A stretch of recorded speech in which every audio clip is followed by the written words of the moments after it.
Ya, kita kembali lagi dalam program Majelis Sore. Majelis kita semua masih bersama dengan Pak Zikri di sini, tentunya juga membahas seputar cerdas dalam berbuat kebaikan. Hal tersebut memang menjadikan kita sebagai hal yang paling utama untuk tujuan hidup di dunia.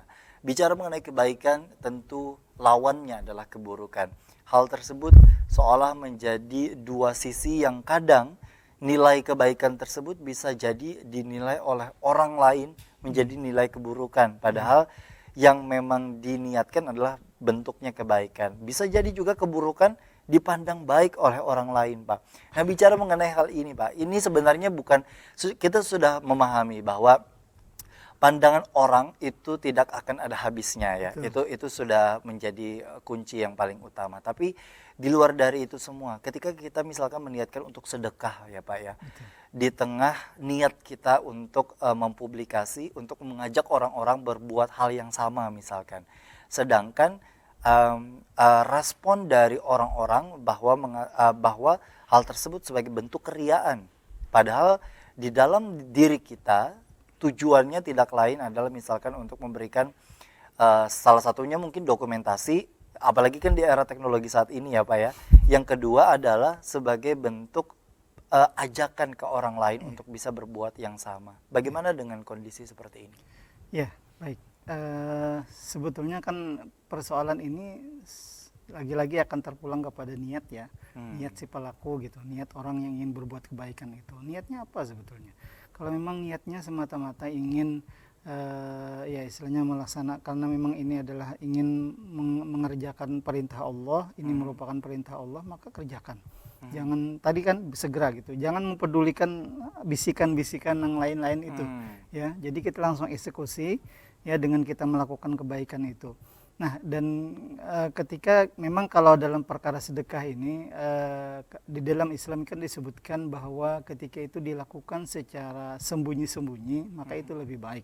Tetapi karena memang itu ada tuntutan misalnya untuk dokumentasi tadi ya, maka mau tidak mau harus dipublikasikan tadi ya, maka itu tidaklah mengapa.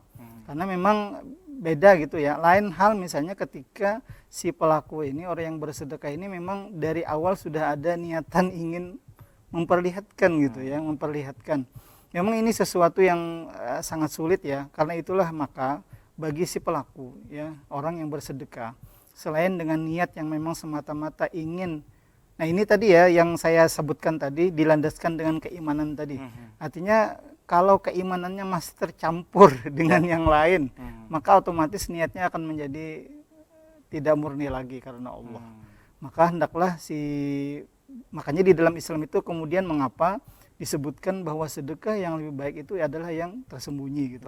Kenapa? Karena akan lebih memurnikan niat seseorang itu dari hal-hal yang tidak diinginkan ya, yang bisa membatalkan pahala sedekahnya, seperti itu. Baik. Kita juga pernah mendengar Pak bicara mengenai pembiasaan hal tersebut. Kadang ada saja muncul ketika kita membantu orang lain perasaan ibaratnya keakuan dalam diri begitu ya. Karena kan itu bicara mengenai tingkat kadar keimanan seseorang. Nah, apakah dengan hal tersebut justru menutup diri kita untuk tidak berbuat baik, atau misalkan itu semacam dibiasakan saja hal tersebut ketika dijalankan dengan istiqomah, rasa keakuan itu akan hilang sendirinya, atau seperti apa Pak? Iya betul. Jadi seperti yang sudah saya sampaikan tadi, ketika itu memang sudah diniatkan semata-mata karena ini adalah perintah Allah, lalu kita lakukan ya, maka itu adalah sesuatu yang sudah bagus sekali. Nah, cuman yang berikutnya yang ini ingin saya sampaikan adalah bahwa perbuatan baik yang kita lakukan itu semata-mata karena rahmat Allah, bukan karena kemampuan kita, bukan karena kesolehan kita, bukan karena yang ada pada diri kita gitu. Bahwa semua kebaikan yang Allah lekatkan di kita itu sesungguhnya karena memang dari Allah gitu, bahwa itu adalah memang Allah itu sayang dan merahmati kita, maka karena sayangnya Allah kepada kita, maka Allah berikan bimbingan kepada kita sehingga kita mampu berbuat kebaikan. Jadi kalau ada keakuan tadi, maka itu sesungguhnya orang yang bersangkutan haruslah bermohon ampun kepada Allah. Artinya dia harus segera cepat-cepat memulangkan niatnya itu, bahwa niatnya, bahwa apa yang dia lakukan ini semata-mata bimbingan dari Allah, semata-mata karena kasih sayang dari Allah, bukan karena dirinya. Seandainya Allah tidak membimbingnya, tidak mungkin dia bisa melakukan seperti ini. Nah, ketika seorang bisa melakukan seperti itu, maka insya Allah orang itu akan betul-betul mendapatkan kebaikan yang sempurna dan bernilai di sisi Allah Subhanahu wa taala. Baik, tentunya hal tersebut memang sekali lagi menjadi PR atau tugas kita seumur hidup, Pak. Betul. Ya. Karena kan ini juga bukan menjadi hal yang mudah. Kadang hal tersebut ada saja semacam bisikan atau itu tadi yang disebutkan. Kita bicara mengenai bisikan, Pak. Ini kan kita tidak bisa kadang sebagai manusia kita tidak bisa yang namanya mengendalikan atau memilah bisikan itu apakah pertanda dari Allah atau bisikan yang setan lakukan begitu. Karena misalkan contoh berbuat kebaikan kan juga termasuk dalam ibadah pernikahan misalkan. Ada saja ada was-wasnya untuk kemudian juga menunda pernikahan, kemudian juga melakukan pernikahan yang di luar dari kadar kemampuan dan lain sebagainya. Sedangkan masukan-masukan tersebut terus didapatkan baik dari orang sekitar maupun juga perasaan yang muncul di dalam dirinya. Nah, bagaimana sebenarnya untuk memilah dan memilih bisikan-bisikan tersebut bahwa itu datangnya dari syaitan atau dari Allah untuk kita jalankan? Ya. Terima kasih. Jadi kalau dalam bahasa Banjarnya oleh guru-guru kita itu disebut dengan geretek hati. Geretek hati. Ya, geretek hati. Jadi geretek hati itu kata beliau kalau itu kemudian memberikan apa istilahnya cahaya lah seperti kepada kita nih. Ketika itu kemudian membuat kita semakin bersemangat untuk bersegera melakukan kebaikan itu, maka itu dari Allah. Tapi ketika kemudian bisikan-bisikan itu sifatnya selalu ingin menghalang-halangi dengan berbagai macam pertimbangan-pertimbangan. Dan memang syaitan itu sangat pandai. Jadi dia bisa sekali menggoda manusia itu menyesuaikan dengan apa yang menjadi kemampuannya, apa yang menjadi levelnya gitu. Jadi bisikan syaitan kepada orang alim maka yang berkaitan dengan itu. Ya, ketika yang malah ini orang yang kaya, maka dia lakukan hal-hal yang seperti yang di sekitaran itu. Nah, sehingga orang tersebut menjadi tidak menjadi menunda dan bahkan tidak jadi gitu melakukan perbuatan itu. Artinya, nah inilah bisikan yang disebut dari syaitan. Tapi ketika itu kemudian membuat orang bisikan itu membuat orang semakin bersemangat, ayo eksekusi, ayo lakukan, itu bisikan dari Allah Subhanahu wa taala melalui para malaikat. Baik. Nah, tentunya hal tersebut juga sering kali kita rasakan. Para pemirsa di rumah pun juga bingung kadang gitu, Pak. Karena kan misalkan anggaplah gini, balik lagi kita misalkan dalam pemberian sedekah atau zakat dan lain sebagainya. Punya uang 100.000 kadang misalkan. Kemudian juga uang ini sebenarnya diperlukan untuk memberikan hal tersebut kepada orang lain.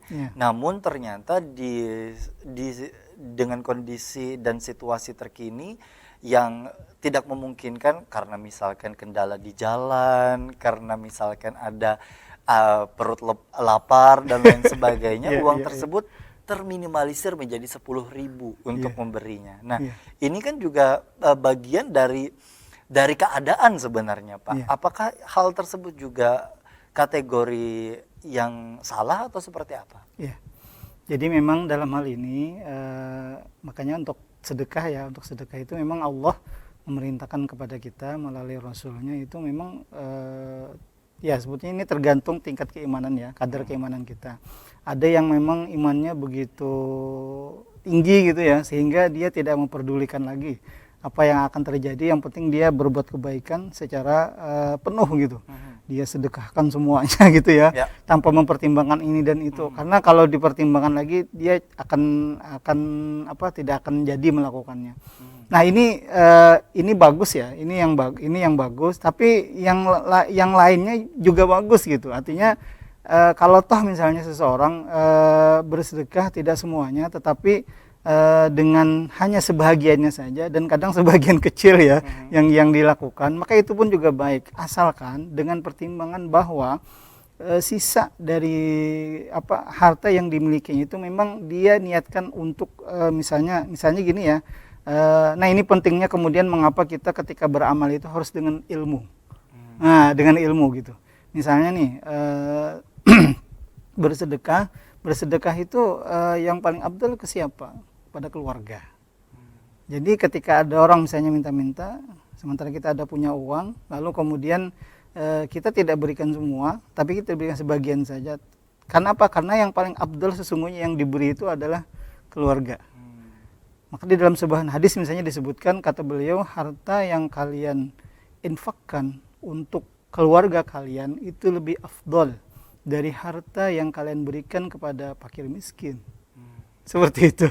Termasuk kepada orang tua dan ya. kerabat orang tua apabila memang memerlukan hal tersebut. Iya, jadi kepada keluarga itu yang paling utama. Maka dalam hal ini ketika kita misalnya jalan ya, ada orang minta-minta, ya jadi kita beri. Jangan sampai tidak kita beri gitu. Kita beri.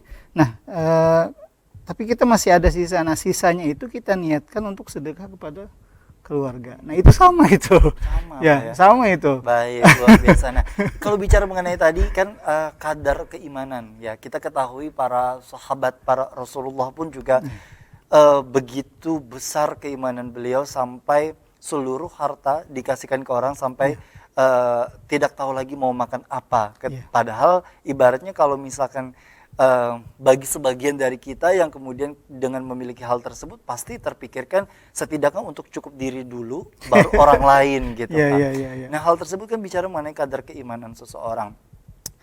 Kalau kita bicara mengenai menginfakkan kepada keluarga itu tadi, sejauh mana kita mampu membantu keluarga dalam kondisi misalkan ketika kita dalam situasi yang juga pas-pasan sekali lagi Pak, dengan kondisi yang tentunya juga tidak berlimpah dan tidak memiliki kelebihan untuk banyak dalam memberikan. Baik, jadi gini, pada dasarnya sebetulnya kalau kita ingin jelaskan itu bahwa sedekah itu kan bahwa kita itu kan kita ingin mendapatkan kebaikan yang sempurna ya. Maka kebaikan yang sempurna itu memang jangan sampai ada kepentingan diri di situ. Artinya bahwa kita ketika kita ingin berinfak itu ya yang kita pikirkan orang lain. Jangan kita mikirkan untuk diri kita sendiri. Dan itu yang dilakukan para sahabat dan tabi'in ya, generasi salafus saleh. Mereka tidak memikirkan diri mereka. Yang mereka pikirkan itu adalah orang lain gitu. Wa yu'thiruna ala anfusihim walau kana bihim khassasah. Mereka sendiri dalam kesusahan, tapi mereka tetap mengutamakan orang lain. Ini adalah level yang paling bagus ya. Untuk mencapai tingkat ini ya artinya ya tapi harus mulai bawah dulu gitu. Kita latih sedikit demi sedikit ya. Berinfak demi sedikit demi sedikit. Nanti bisa kita naikkan lagi.